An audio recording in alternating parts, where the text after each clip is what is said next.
जब हम लोग अपने आसपास देखते हैं, हमें जीवन हर कोने में फलते-फूलते दिखाई देती है। चाहे वो धरती पे हो, पानी या आसमान में। आर्कटिक के बर्फ से लेके गर्म पानी के झरने तक, जीवन धरती के हर एक कोने में मौजूद है। लेकिन जैसे ही हम ऊपर की ओर देखते, तो जीवन धीरे-धीरे गायब हो जाती है।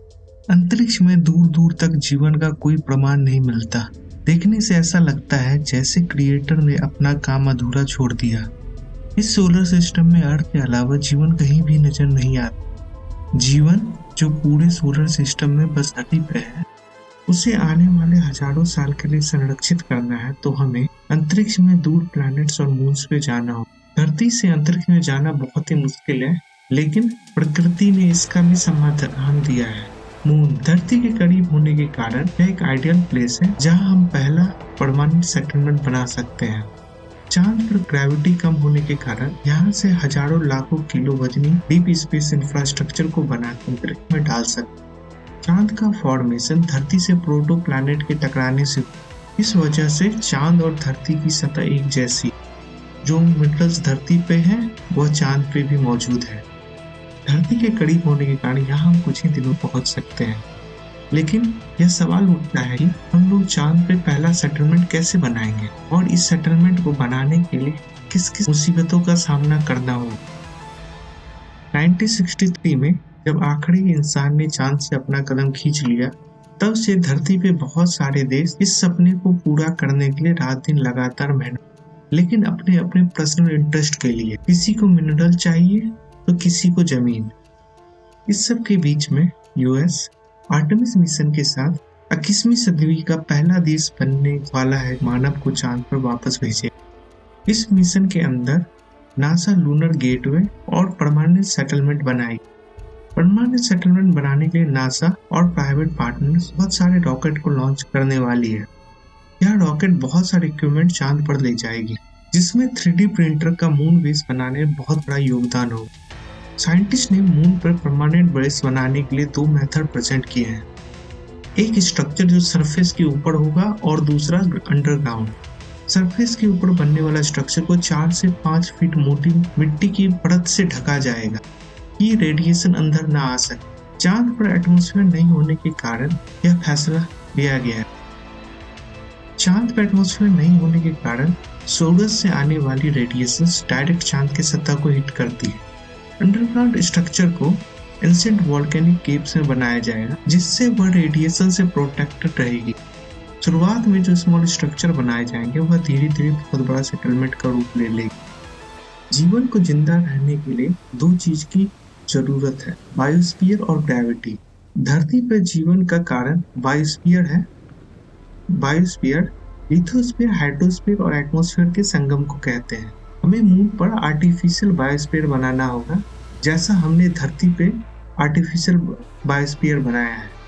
बायोस्फीयर तो एक अनोखी बिल्डिंग है जिसके अंदर रेन फॉरेस्ट, डेजर्ट और ओशियन जैसे इन्वायरमेंट मौजूद है। ग्रेविटी का जीवन में बहुत बड़ा रोल है। अगर इसे समझना चाहते हैं तो हमें ग्रेविटी को हटाकर देखना होगा। वेटलेस एनवायरनमेंट में बोन्स और मसल्स अपनी डेंसिटी खो देती है, जिससे कमजोरी आती है, हार्ट रेट धीमा हो जाता है और विजन से संबंधित प्रॉब्लम नजर आती है। मसल और बोन डेंसिटी को मेंटेन करने स्पेस स्टेशन पे एस्ट्रोनॉट 2 घंटे रोज एक्सरसाइज करते हैं। ग्रेविटी के बिना पेड़ पौधे बहुत लंबे होते हैं, क्योंकि गुरुत्वाकर्षण उसे नीचे की ओर नहीं खींचता। रूट्स भी बहुत बड़े बड़े होते हैं, जिसे हम मून के बायोस्फीयर में देख पाएंगे। इस सब के बीच में सबसे बड़ा चैलेंज होगा स्पीसीज को जिंदा रखना, और स्पीसीज जिंदा रहती है रिप्रोडक्शन। मून पे परमानेंट सेटलमेंट को बनाए रखने के लिए रिप्रोडक्शन बहुत जरूरी होगी, लेकिन यह सबसे कम स्टडी किया हुआ फील्ड है।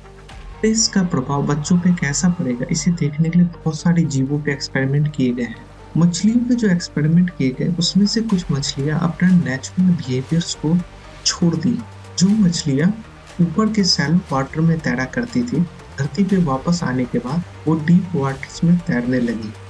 स्पेस में लंबे समय पे रहने के कारण रेप्टाइल्स की लंग्स कैपेसिटी कम हो गई। कुछ जीव जो अंतरिक्ष में डेवलप हो रहे थे, उसकी लंग्स छोटी थी और उसके आंख बहुत बड़े बड़े थे। क्योंकि यह एक्सपेरिमेंट छोटे जीवों पे किया गया था, इसलिए ह्यूमन पे स्पेस का प्रभाव कैसा पड़ेगा हम इस एक्सपेरिमेंट को इसका मॉडल नहीं बना। अब तक ये साबित हो चुका है कि फिश और रेप्टाइल्स के अंडे मीटिंग और फर्टिलाइजेशन स्पेस की उड़ान में कर सकते। अंतरिक्ष में पैदा होने वाले कुछ एम्फीबियंस धरती पे वापस लौट के आने के बाद रिप्रोडक्शन करने में सक्षम थे। स्पेस फ्लाइट के दौरान जो ऑर्गेनिज्म डेवलप हो रहे थे उसके डिफरेंट सिस्टम्स के डेवलपमेंट में बहुत सारे डिलेज देखे गए, जिसमें ब्रेन और सेंसरी सिस्टम शामिल थी। मून पे एटमॉस्फेयर नहीं होने के कारण दिन और रात के टेम्परेचर में बहुत ज्यादा चेंजेस होते हैं। 120 डिग्री सुबह में लेकर -130 डिग्री सेल्सियस रात में। इसलिए मून पे बनाए जाने वाले हैबिटेट को ऐसा बनाना होगा कि वो टेम्परेचर डिफरेंस को सह सके। ऐसे टेम्परेचर को हैंडल करने के लिए ऐसे क्लोथ्स को यूज करना पड़ेगा जो कि इतने टेम्परेचर डिफरेंस को सह सके। मून और अर्थ के बीच 3 लाख किलोमीटर से ज्यादा दूरी होने के कारण कम्युनिकेशन में 1.3 सेकेंड्स का डिले होता है। लेकिन यह डिले मेन समस्या नहीं है। मेन समस्या है जिस मेथड से हम कम्युनिकेशन करते हैं। नॉर्मली कम्युनिकेशन करने के लिए हम 2 मेथड का यूज करते हैं, या तो रेडियो सिग्नल या ऑप्टिकल कम्युनिकेशन। लेकिन जैसे ही रेडियो सिग्नल एटमॉस्फेयर में एंटर होती है, बादल और एटमॉस्फेयर के कारण डाइवर्ज हो जाती है। लेकिन रेडियो सिग्नल की समस्या यहाँ से शुरू नहीं होती। वो जब स्पेस में ट्रैवल करती है तो वो सोलर फ्लेयर के कारण से उसमें डिस्टर्बेंस क्रिएट हो सकता है। और ऑप्टिकल कम्युनिकेशन बस लाइन ऑफ साइट में ही पॉसिबल है। लेकिन मून पे भी कम कम्युनिकेशन इंफ्रास्ट्रक्चर होने के कारण साइंटिस्ट ऐसे रोबोट्स बना रही है जो मून पे ही कम्युनिकेशन टावर्स को खड़ी कर सके। फ्यूचर पे मून पे इंटरनेट को एस्टैब्लिश किया जाएगा, जिसके लिए स्टारलिंक जैसा मून पे सैटेलाइट नेटवर्क बनाया जा सकता है। मून भविष्य में बहुत बड़ी थ्राइविंग इकोनॉमी बन सकती है। मून इकोनॉमी ज्यादातर मिनरल एक्सट्रैक्शन और लो ग्रेविटी प्रोडक्ट डेवलपमेंट से जुड़ी होगी। मून हीलियम-3 का बहुत बड़ा भंडार होल्ड करता है जो कि फ्यूचर न्यूक्लियर एनर्जी प्रोडक्शन में काम आएगी। मून पे बहुत सारे रेयर अर्थ मिनरल्स हैं जो कि हाई लेवल टेक्नोलॉजी को डेवलप करने में काम आती है। इंडिया स्पेस एक्सप्लोरेशन में चौथी सबसे बड़ी शक्ति है। लेकिन तुम्हें क्या लगता है कि इंडिया कब मून पे पहुंचेगी?